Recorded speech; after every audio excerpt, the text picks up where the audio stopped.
Ladies and gentlemen of Prasad, and you're watching Kini News. As the Tanjung Piai by-election campaign period comes to a close, a highly controversial video has been circulating on social media. All those involved or remotely linked to the video have distanced themselves from it. In fact, even the man in the video says it's a misrepresentation of what he said because it's not the full recording. A video of controversial Umno Youth exco Wan Muhammad Azri Deris, also known as Papa Gomo, wanting to revoke the voting rights of Chinese and Indian Malaysians is circulating in Tanjung Piai. Saya mengharapkan penyatuan ummah ini berjaya, kita dapat tubuhkan kerajaan Bumi-Putera. Kalau dapat 2/3 majoriti parlimen, saya nak tarik hak mengundi tu. Kaum India dan kaum Cina tidak dibenarkan untuk mengundi di Malaysia. Saya nak benda tu. Dan saya yakin orang Sabah dan Sarawak juga setuju untuk kaum Cina ini tidak dibenarkan mengundi di Malaysia. However, according to him, it's not what it seems. In a statement to address the viral video, Wan Muhammad said it was an old video recorded in October last year. He also clarified that he wasn't referring to all Chinese and Indian Malaysians, but only those from DAP. Because according to him, DAP is the enemy, be it Chinese, Malays or Indians from DAP. Meanwhile, Umno Youth Chief Ashraf Wajdi Dusuki distanced the wing from Wan Muhammad's remarks, describing it as a personal opinion. Ashraf said this does not reflect Umno Youth's official stand. In 2019, it's important for politicians to be able to connect to the people with the internet. But there could be downfalls to that because everyone can access the internet, not just your target audience. You can't go back in time and undo something you did, but you can edit your posts on social media and pretend like nothing happened, and then blame the media.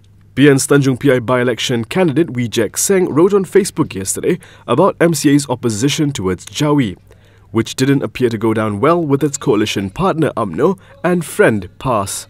MCA President Wee Ka Siong then convened a press conference and singled out Malaysia Kini, accusing the news portal of taking Wee Jack Seng's post out of context. Then, at a BN PAS drama in Kuala Sawah, Tanjung Piai, with a predominantly Malay audience, former Prime Minister Najib Abdul Razak accused Malaysia Kini of being a spin expert. Jangan kita dengar sangat laporan-laporan yang pakar spinning Malaysia Kini, dia spin apa yang dikatakan oleh Wee Jack Seng semalam. Kononnya Wee Jack Seng menentang tulisan Jawi. However, both rebuttals came after Wee Jack Seng edited out the words opposing Jawi on his Facebook post just hours earlier. Neither Wee Ka Siong nor Najib acknowledged that Wee Jack Seng's post was edited. But here's the thing, Facebook keeps a record of edits which can be viewed by all. Way before 1MDB, there was another acronym that dominated national headlines. Remember the National Feedlot Corporation, NFC? Rafizi Ramli, who exposed the scandal, was later found guilty of leaking banking data from the accounts of NFC. He was even sentenced to a jail time, forcing him to sit out GE14. However, with today's decision, he may be back in GE15.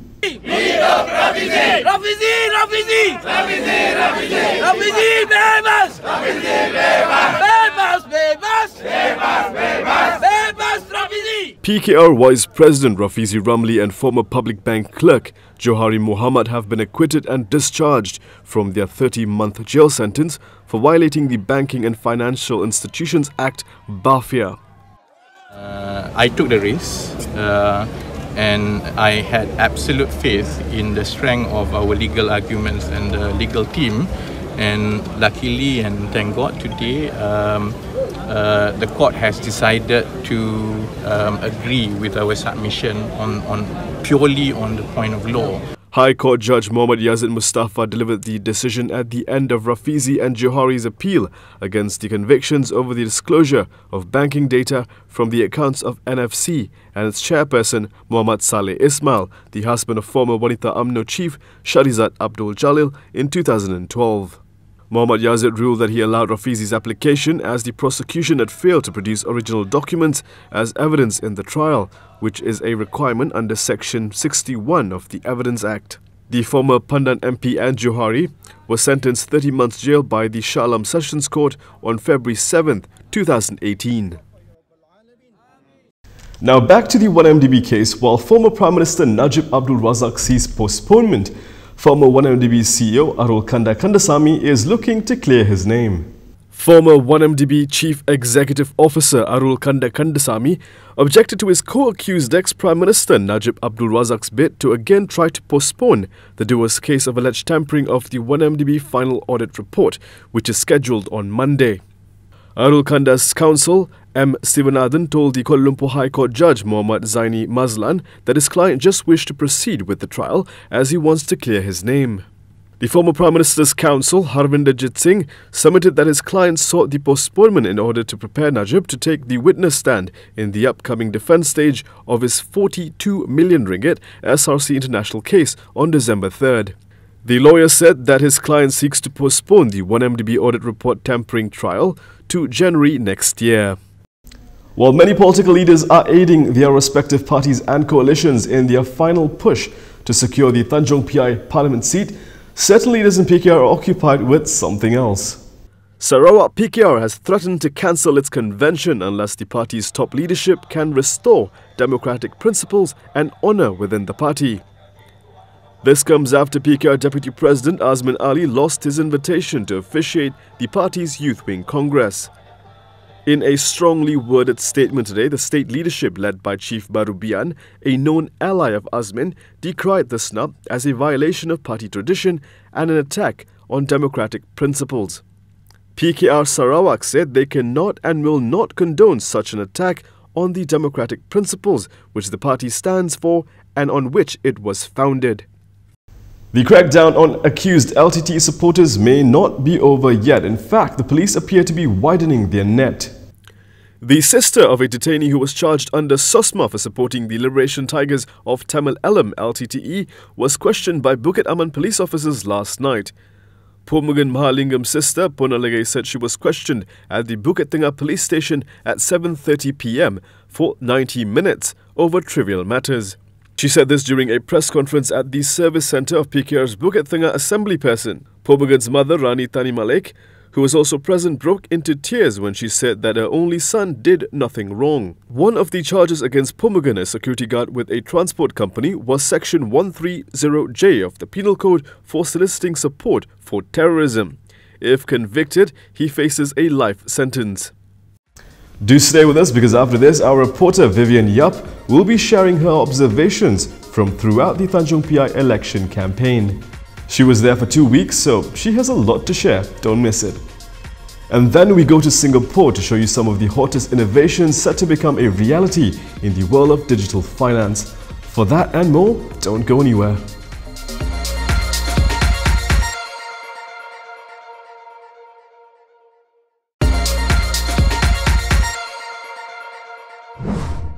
Less than 12 hours from now, the voters in Tanjung Piai will decide who their new parliament member is. As the campaign period comes to an end, our reporter Vivian Yap shares her observations over the last 2 weeks. If crowd size at Cheramas were a reliable gauge for the support contending parties in the Tanjung Piai by-election would receive, then BN definitely had an edge at the beginning of the campaign. Being a local, BN candidate Revoke Singh proved to be very popular among Chinese. People shook his hand wherever he went. Some of his supporters were even moved to tears upon watching a video that showcased his track record serving the locals in the last 16 years.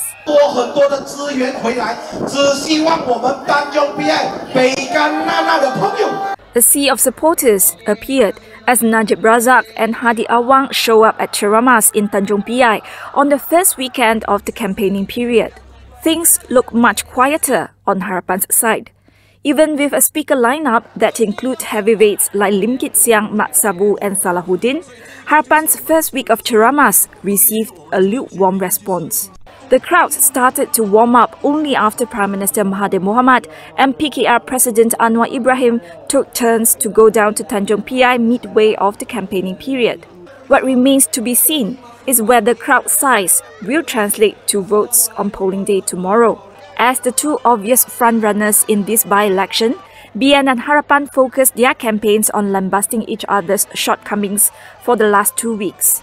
This BN billboard, for instance, highlights DAP's failure in stopping Senikat from being included in primary school's syllabus, while DAP retaliates with this billboard that compares the allocation given to Chinese independent schools during BN and Harapan's time. In another instance, Harapan attacked BN and PAS for constantly playing up racial and religious issues and asked voters to give them at least 5 years to right the wrongs that BN had committed, while BN criticized some of the controversial statements that Harapan leaders had made. As the campaigning period draws to a close, the willingness of outstation Chinese voters, who account for 20% of the total constituents, to return to vote is now one key factor in deciding the results. Harapan backed Tanjung Piai seat with a slim majority of 524 votes in the last general election and was estimated to have won about 64% of the Chinese votes then. With the patience of Chinese voters for Harapan to carry out reforms quickly wearing out 18 months in, Harapan's chances of retaining the seat will be slim if the outstation voters, many of whom are younger voters that have supported Harapan in GE14, decide not to return. Vivian Yap, Kini News, Tanjung Piai. While Malaysians enjoyed long lunch breaks on Friday, going to their favourite makan spots, people in Hong Kong were on lunchtime demonstrations.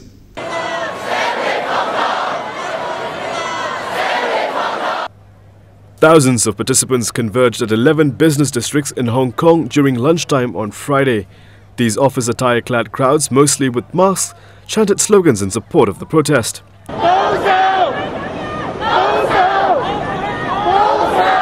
Some were seen barricading roads with bricks and other objects. In other parts of the city, small clashes continue to break out between train commuters and protesters who try to disrupt the service.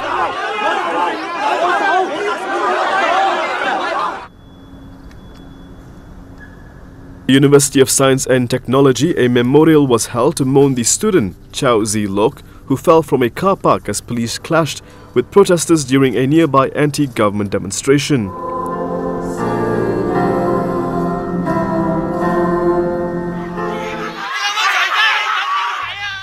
Meanwhile, in London, Hong Kong's Justice Minister Teresa Cheng hurt her arm in a fall when she was surrounded by protesters while on an official trip on Thursday. Cheng was considered a key figure in the drafting of the now withdrawn extradition bill, which sparked the string of demonstrations that have lasted more than 5 months. On Thursday night, fans booed the national anthem during the city's 10th FIFA World Cup 2020 qualification match against Bahrain. They also sang the protest song Glory to Hong Kong as a sign of defiance.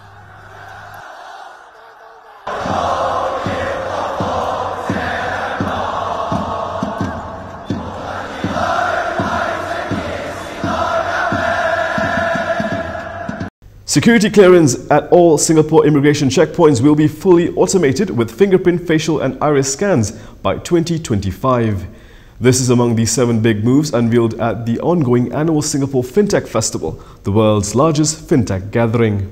Border security is one of 5 key national AI projects announced during the Singapore FinTech Festival 2019. The other 4 AI projects announced are in logistics, healthcare, education and estate management, said the Smart Nation and Digital Government Office. The 5 projects were chosen as they can deliver quick results and will have high social and economic impact. Using AI at the borders, for instance, will mean a faster and more seamless experience for travellers to clear immigration checks. The process will also reduce human errors.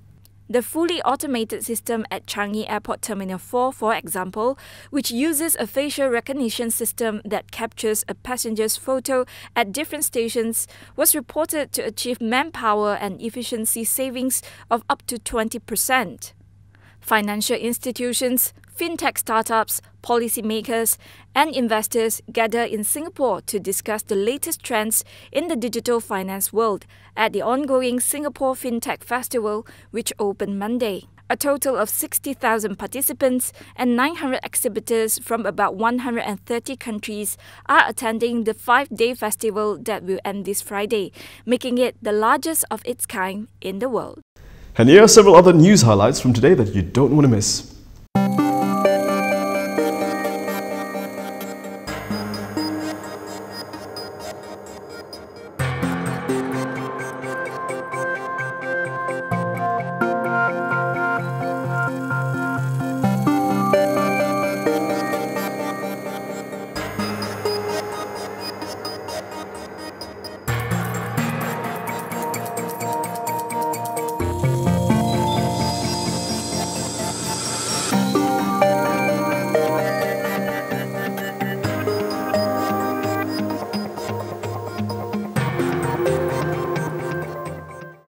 And that is all from us today. For more stories, you can go to KiniTV.com. You can also follow us on Instagram, Twitter, YouTube and Facebook for the latest news updates. I'm Prasad. Thanks for watching.